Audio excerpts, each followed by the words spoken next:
things that you can do like? I don't know. Is that a puzzle question? This is a trick question. Usually I'll put my hand out and tell the child, give me a break. I just need 10 minutes. Just do something yourself.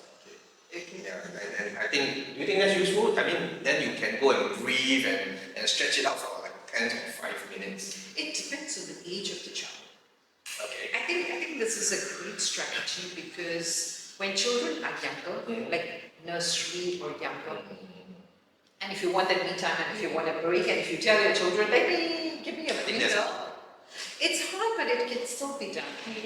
So one of the things that comes to my mind at this point of time is put some soothing music on and tell the children can tell the children, okay, this is a time where we're just going to breathe in, breathe out. Or we're just going to sit in Zen mode, do it together. Okay. As children grow older, even kindergarten, primary and upper, what you just shared will be very good. Okay. So they get used at the foundational level. Daddy and mommy is doing this with me. Right. I'm going to use it because it seems really, really good, and I feel calmer after that. Yeah. So as they grow, they will keep using these strategies. Right? When they are stressed or they need the space, they may voice out and say, okay, I need to breathe in, breathe out. Okay. And that's helpful for the parent also, because then the parents will get to take a break without the child screaming in their face, right? Okay, what else, Haji? What else? There are so many places in Singapore. Go and explore. Yeah, go and explore. Yeah, plenty of them. Whether it's paid, whether it is free places where you can take your children. Just Google and go for it. Or I would even think about yes, Google is really, really useful. I was going to say Google, but I was thinking, can we just because it's a holiday season, let the child do something, for a present, wrap a present, or for a card, or write a card itself. And when they are writing the card, when they are wrapping the presents, then you can just take a break and supervise. What do you think? It depends on the child. It depends on the child's skills, because I'm thinking what my daughter would do and what my son would do if I was saying, go and do it. So I can imagine my daughter very, picking up nice ribbons and bows and decorating it, and my son is like, where is the paper, and let's wrap it up and it's done. Okay, so it depends on what the child's personality is, right? Yeah, it depends on the child's personality, irrespective. Okay. Give them the space, give them the freedom to do tasks instead of us micromanaging every little thing, which also can be stressful for the parents sometimes. Okay. When we are micromanaging, for example, if we get them to do baking during the holidays. Okay. So now it falls into the realm of what the kids can do to manage their own stress. Right? It sounds like that. Yeah.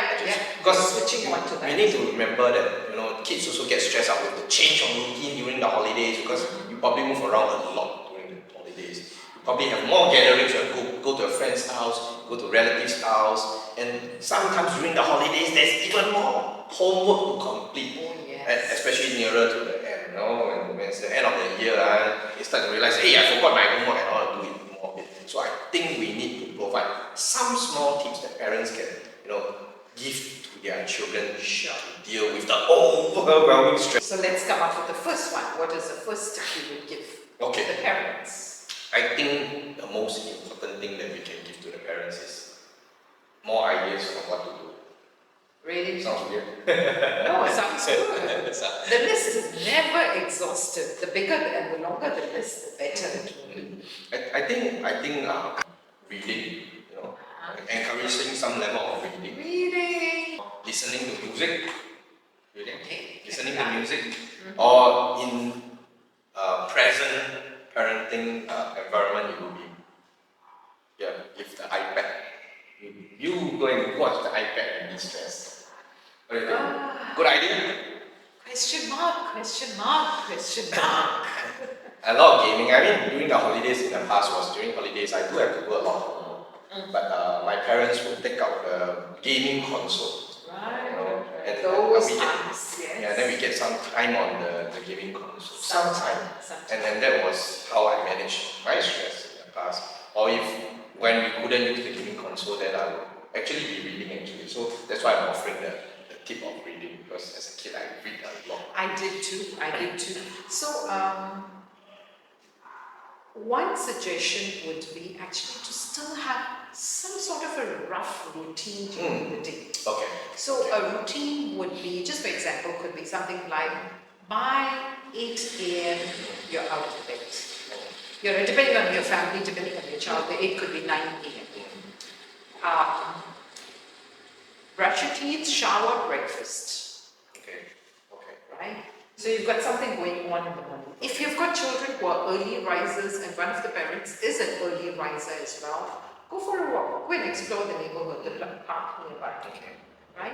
So if you have a rough routine to say when do you wake up, some things to be done in the morning definitely. By lunchtime, XYZ should have been completed. Yeah, because like you mentioned, I think probably the kids still want some level of predictability. And it just makes them feel a little secure. It also will save you from a child coming every 10 minutes and saying, I'm done with this. What now? What next? What should I do? So they know what's going to happen next. And then you are not so stressed out, and the kid is also not so stressed out because they know what's going to happen in an hour time or probably in the next 10 minutes itself. When does lunch come? Maybe the screen time is allowed after lunch. After tea, what happens? Maybe it's time to go outdoors. But we have to remind all parents that while doing this, is that it's good to communicate with the children instead of just planning fully for the children, right? Absolutely. So why don't the parents out there make use of today evening, tomorrow afternoon, evening, whenever it works for you? Sit with your child and the tips that you find are very helpful through this podcast, put it down, discuss with your child and see how you're going to make it work. Okay, I think that's important, Arjun. And also not to forget that while we are doing all these tips for kids is that, nowadays, or should I say in general as kids, we would be focused on what we are going to get during the holidays, right, Arjun? Would you, as a kid, focus on what you're going to get as a gift during this holiday season? Gifts? Yeah, gifts, yeah, presents, because some families, they do give Christmas presents during this time. Okay. So for me, it was more about where are we going for a holiday. Okay, so where are we going for the holiday then? And it was some sort of a ritual, you could say, every holiday. If it's a 6 weeks holiday, we would definitely go out of town, even if it is for 1 month. Okay, so I think it's important then, whether it's about where we're going for the holiday or what we're going to get for the holiday, then is that during this season or during the holidays, that we are actually focusing more about how much time or what are we doing as a family, right? Okay, let me rephrase that. I would rephrase that as, if there is a highlight during the holidays, children look forward to it. Of course, yeah. The highlight, like in my family, the highlight used to be, even if it is that one night, we're out somewhere nearby in the neighborhood, in the neighboring country, anywhere at all. That was the highlight. For some families, it could be the gifts. For some families, it could be the decoration before Christmas. For some other families, it could be maybe the grandparents are coming to stay with them, or they're going to go and stay with the grandparents. Okay. So yeah, so it's, what I'm trying to say here is that, although we seem like we have a lot of things to do, Right. but at the far end of it, they need to learn that, or should I say the kids can learn that, it's about the time that we spend together as a family. Right? Yeah. No matter where you are, no matter what you're getting, as long as Absolutely. we are a family. Yeah, because my family's intention for the holiday used to be for the parents to be available all the time for us and to spend time with us. Okay, That's a bonding time. So I think that intent is very important. Yes. We need to communicate and so that kids know it's not just about going somewhere, it's not about getting something, it's about the time spent together. And of course, the time that parents make available to spend with the children, I think that's very important to understand. So, Yep. Right. So Hajit, while you are talking about what you did in the past when you were a kid, are there some special traditions that you have other than going on holidays? Grandparents was something we had to spending time. Mm-hmm. Had to. Mm-hmm. At that point of time as a child, me and my siblings felt it's like if we have to spend time with the grandparents. But now when I reflect back, I think there's such warm memories out of those, spending time with the parents. So that's a family tradition for you? It was a family tradition because, the grandparents were away and we would go in. Either they would come or we would go to visit them. Yeah, I think that's a nice tradition. Basically to make up some time or some day of the holiday to come together and do things together. Yeah. I think for me, what was a bit more interesting was during the holidays, the family cooks more. So the children help out more in the kitchen. Right. And usually, because like you mentioned, the parents will probably take more time out from their work. So when we are home together, we will cook more together. So that's a tradition with us. That's very interesting because most of the memories I have about my family, it was a lot about going out and doing things together. So as you say, your family comes together within home and preparing, cooking together. The other tradition, I wouldn't call it tradition, but we did it many times during the holidays, was going out with groups of friends, more like like families together, going out where we would do potluck. Okay. So potluck was very interesting for me during childhood because it was a whole process of, first we look forward to, we are going on such and such date with these group of friends. Then we've got to cook and prepare food before we would go out. Okay. Then it was that, during the time that we are out, spending time together and having the meal or the snacks together. That's a very interesting tradition. It sounds like for us it's centered around food. I think. Yeah, so it's a lot. So I think different families have different traditions and probably centers around something. And that is a value that probably the children can learn. And from the examples that we have shared, which has just come up now, it could be traditions, it could be connection and bonds that are made within home. So everyone comes home and does it, so you don't necessarily have to go out. But for some families, if it works, you can spare their time, you've got the bandwidth. It could also be about going out of home and doing things together. I think what Haji is trying to say is that it doesn't matter whether it's at home or outside, it's still basically spending time together and learning something from the experience itself. But of course, during this time again, make sure that you are well taken care of, right? You need to take a break, you need to take a break. Okay, it doesn't matter. Both you, the parents, as well as the children. Okay. Haji, so what do you think? Is there any other takeaways that we can provide for the parents here or the children in fact?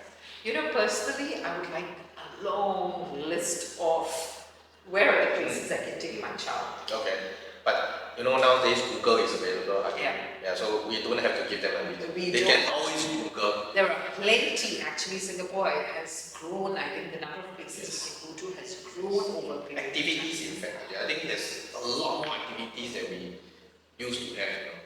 Okay, so now you basically get entertained if you are able to Google. Yeah, Google for it. Go look up in your neighborhood, the community center, the library. So libraries have a lot of Plenty of resources. So I've been doing activities in the library for the past few weeks actually. So libraries have a lot of activities and just go ahead and look for it. So. Absolutely. Okay, Ajit, so is that our only takeaway or do we have something? So just to link it back to where we started off the session with, the holidays don't have to be picture perfect. Okay. Right? It has to be warm, the connections are being formed in your own way, in your own style. Okay. Right? Okay. It just gets stressful when we are trying to copy whatever someone else is doing out there in the social media. I think what you're trying to say is it doesn't have to be perfect. Or should I say it doesn't have to be labeled imperfect, even if we do not do some of the things right. So it's not perfect or it's not imperfect. It's a holiday together, right? And there could be some fun about the imperfectly perfect. Yeah, because those are memories, Or the perfectly imperfect holidays. My tongue is twisting out a bit more already. So I think what we are trying to say is it's just go ahead, take it easy, have fun. It doesn't always have to go plans, just like what Haji said, flexibility, very important, right? Haji? Yes. So, and because it's flexible, it doesn't have to go as it plans, then it's no longer as stressful as we thought it could be, Haji, right? Right, absolutely. Did I miss anything out, Haji, before we end our episode here? What happens to the studies and the reading during the holidays? I don't know, Haji. I think for that, we need to, I think we let the parents decide what is important for them. Because if you feel that you want to have a fine balance here, then go ahead with it. And if you think you really want to carve out a time for the child to study, just put a note in the comments and maybe we'll make a podcast. Yeah, maybe then we have a special topic just about how we can have a fine balance for both. Educational holidays. Educational holidays, hopefully not all. As a kid, I wouldn't like it, but well, some parents do prefer that, and I think that's fine. Yeah. Okay. So today, so we have come to the end of our episode here on the run. Okay. Happy holidays, everyone. Happy holidays to you. Hope you can pick up some tips from here and try and bring it incorporated in your own holidays, to make your own holidays. And write that out for us in the comments so that we know which is the tip you really felt useful and you would like to try out. Or you would like to use, like what I just said, try it out. Okay, so then other than that, we want to continue to be on the